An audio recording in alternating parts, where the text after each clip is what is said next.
सास बहू का लिव इन रिलेशन। नेहा खुले विचारों वाली लड़की थी। अरे नेहा, क्या दिन में सोती है? ससुराल में ऐसा नहीं चलेगा, वहां तो काम करना पड़ेगा। काम जितना काम होगा कर लूंगी माँ, पर अगर कोई ये कहे कि सारा आराम छोड़कर सिर्फ काम ही करना है तो ना भी ना, मुझे नहीं करनी शादी। अरे कैसी बात कर रही हो? अच्छा चलो जाकर नहा लो, मैं नाश्ता लगा देती हूँ, फिर तुम्हें कॉलेज भी तो जाना है। नेहा कॉलेज के लिए निकल जाती है। वो सोचने लगती है कि ससुराल में वो कैसे मैनेज करेगी। क्या हुआ नेहा, परेशान लग रही हो? अरे यार, तू तो मुझे जानती है ना, मुझे अपनी लाइफ बिल्कुल परफेक्ट चाहिए, लेकिन लग नहीं रहा लोग मानेंगे। यार, कहीं मेरी शादी ऐसे घर ना हो जाए जहां मेरी जिंदगी ही नरक हो जाए। अरे मैंने ना कल एक इंग्लिश फिल्म देखी थी, उसमें भी कुछ ऐसी ही समस्या थी हीरोइन की। अच्छा, तो फिर क्या किया उसने? उसने तो अपने होने वाले पति से साफ साफ कह दिया कि वो पहले उसके घर कुछ दिन तक बिना शादी के रह कर देखेगी, और अगर ठीक लगा तो ठीक, वरना तेरे मेरे रास्ते अलग। अरे हाँ यार, ये तो बिल्कुल सही आइडिया दे रही है तू मुझे। चल मैं तो चली, थैंक्स यार, तूने मेरी प्रॉब्लम सॉल्व कर दी। ये बोलकर नेहा खुशी खुशी वहां से निकल जाती है, लेकिन पीछे से उसकी सहेली कहती है, अरे नेहा, नहीं नहीं, कुछ नहीं सुनना मुझे। ये बोलकर वो वहां से चली जाती है। हे भगवान, पूरी बात सुने बिना ही चली गई। अरे वो तो विदेशी फिल्म थी, वहां सब चलता है, लेकिन ये तो भारत है, सभ्यता और संस्कारों वाला देश, जहां शादी से पहले लड़की को ससुराल में नहीं रखा जाता। खैर, नेहा मस्त होकर घर आती है। नेहा, कल तुझे लड़के वाले देखने आने वाले हैं, और हाँ, इस बार कोई बहाना नहीं चलेगा। हाँ हाँ, आने दो आने दो, मैं तैयार हूं शादी के लिए। अगले दिन लड़के वाले आते हैं, जहां लड़का कहता है, मुझे अकेले में लड़की से कुछ पूछना है। हाँ हाँ, क्यों नहीं बेटा, जाओ नेहा, घर तो दिखा दो इन्हें। नेहा भी खुश हो जाती है कि उसे मौका मिल गया है लड़के से अपनी शर्त रखने का। देखो, मुझे ना शादी से बहुत डर लगता है, पता नहीं कैसी लड़की आए, तालमेल बना पाए कि नहीं मेरे परिवार से। मैंने कई घरों में रोज का क्लेश होते देखा है। तुमने तो मेरे दिल की बात कर दी। मैं भी यही सोच रही थी कि भाई सास तो अच्छी होनी चाहिए, पति सपोर्ट करे ना करे, रहना तो पूरे दिन सास के साथ है। लेकिन मेरे पास ना इसके लिए एक बहुत अच्छा आइडिया है। अच्छा, कैसा आइडिया? क्यों ना शादी के पहले मैं कुछ दिनों तक तुम्हारे घर आकर रह लूं, तुम लोग मुझे समझ लेना, मैं तुम लोगों को समझ लूंगी। ठीक लगा तो शादी, वरना टाटा बाय बाय। क्यों? लड़के को नेहा की बात में दम लगता है। वो घर के सभी लोगों के सामने नेहा की बात रखता है। अरे पागल हो गई है क्या? ये कैसी शर्त है? अरे शादी से पहले मैं क्यों तुझे किसी और के घर भेजूंगी रहने?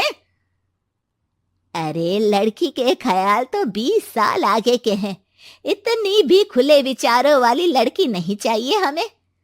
अरे माँ, क्या बुरा और गलत बोल रही है ये?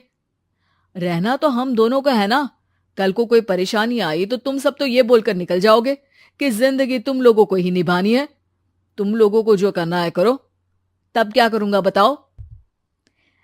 सबके समझाने पर वो लोग मान जाते हैं। वाह, मैं 2-3 दिनों में पैकिंग कर लूंगी, तो आकर मुझे ले जाना। और नेहा पहुंच जाती है विशाल के घर। आओ आओ, ये रहा तुम्हारा कमरा। इस घर में तुम एज अ गेस्ट रहो, लेकिन माँ तुम्हें बहू की तरह ही ट्रीट करेंगी, और तुम भी उन्हें सास की तरह ही रखना। बस फिर क्या था, शुरू हो जाता है लिव इन सास बहू का ड्रामा। अरे चाय तो बना दे बहू। जी सासू माँ, अभी लाई। नेहा चाय लेकर आती है कि बस चाय लेकर आई हो, इसके साथ पकोड़े भी ले आती। लेकिन आपने तो बताया ही नहीं कि आपको चाय के साथ पकोड़े भी चाहिए। हाँ हाँ, अब तो पता चल गया ना। रात को खाना खाने के बाद नेहा किचन में खटर पटर कर रही होती है। क्या हो रहा है वहां नेहा? माँ जी, मैं ना रात को अदरक वाली चाय पीकर सोती हूँ, ये मेरी आदत है। अच्छा, तो जरा मेरे लिए भी बना देना। दोनों सास बहू रात को चाय पीती हैं।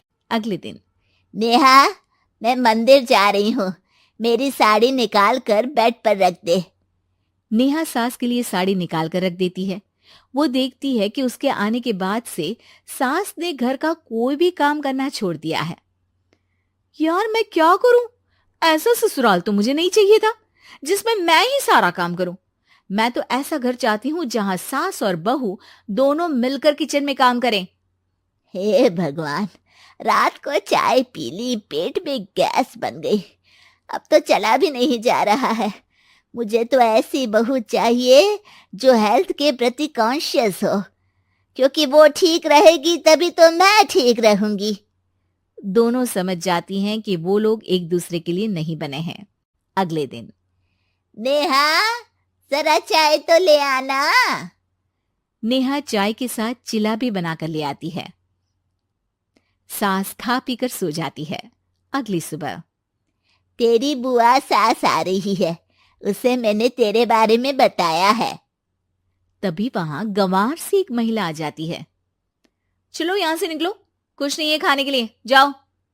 ए नेहा, तमीज से बात करो, ये मेरी ननद यानी आशीष की बुआ है। हाय रे दैया, इतनी आकड़ वाली लड़की! अरे यही है ना जो शादी से पहले ही आकर बस गई है यहाँ पर। बस नहीं गई हूं, बसना है या नहीं ये डिसाइड करने आई थी, लेकिन इन लोगों के रिश्तेदार इतने गंवार हैं तो मैं तो ना कर रही इस घर में शादी। अरे भाभी, अरे क्या कमी थी हमारे आशीष में जो आपने ऐसी लड़की की शर्तों को मान लिया?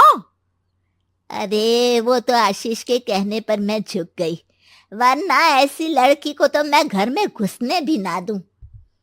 ए हेलो, ऐसी लड़की कैसी लड़की? हाँ, बिना समझे बुझे शादी कर लूं? अब तो समझ गई ना कि हम लोग गांव के हैं। भाभी को खाट पर सोना और रिश्तेदारों का गांव से आना जाना तो लगा ही रहना है इस घर में। हाँ हाँ, मैं तो किसी मॉडर्न घर में शादी करूंगी। ये बोलकर नेहा वहां से चली जाती है। अपने घर में आकर नेहा कहती है, ना मां ना, लिव इन में रहकर देख लिया, ये गांव के लोगों का कोई भरोसा नहीं है। खैर, नेहा की शादी एक मॉडर्न घर में हो जाती है, जहां सास कहती हैं, हे नेहा, मैं टेनिस खेलने जा रही हूं, आओ तो जूस बनाकर रखना, और हाँ, वॉलनट्स और ओट्स भी बना लेना। जी माँ। माँ मॉम बोलो डार्लिंग, माँ इज ओल्ड फैशन। बेचारी नेहा सर पर हाथ रख लेती है। हे भगवान, ये सास तो सास ही होती है, गांव की हो या शहर की। Please like and subscribe Animated Lore.